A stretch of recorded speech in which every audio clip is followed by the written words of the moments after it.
Once in the country, there was a little boy. He stuttered.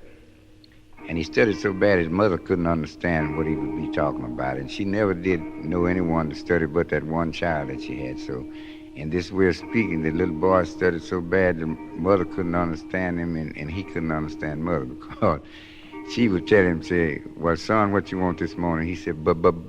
He's talking about butter and toast. So she said, well, I said, Lord, what's the matter with my child?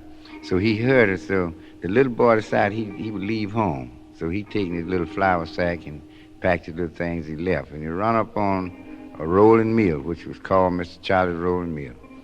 So the little boy get there, Mr. Charlie was working around his rose bushes. So he walked up to him and said, Mimit, he wanted to ask him his name.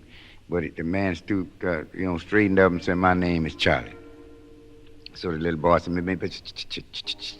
I want a home. He said, boy, you can't work. He said, me can work. He said, well, I tell you what, I don't have time to fool with you, but I tell you what, if you promise me, I got an old bunkhouse out there in the back that you can live in. If you promise me and my mill catch a fire on one of these mornings that you see this is 1 block up the road till you run up here and tell me that my mill's on fire, I will let you live in that bunkhouse as long as you live. So the little boy told him, said, me will. So last one Sunday morning, Mr. Charlie's mill did catch on fire. The little boy done the best he could to put it out, but he couldn't. So the little boy, he did do what Mr. Charlie told him. He run up there to tell Mr. Charlie about his mill was on fire. When he got there, Mr. Charlie was working around his rose bushes again. He said, boy, here you is again.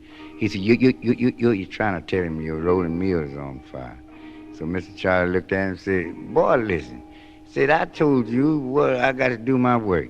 He stooped down again and go to work with his rose bush, and he thought about it. He had told the little boy, if his mill did catch a fire, to run up there and tell him about it. So he said, look at here, boy. So he just kept on pointing back. So he said, look, if you can't talk, it's just singing. And he hollered at him. He just like this.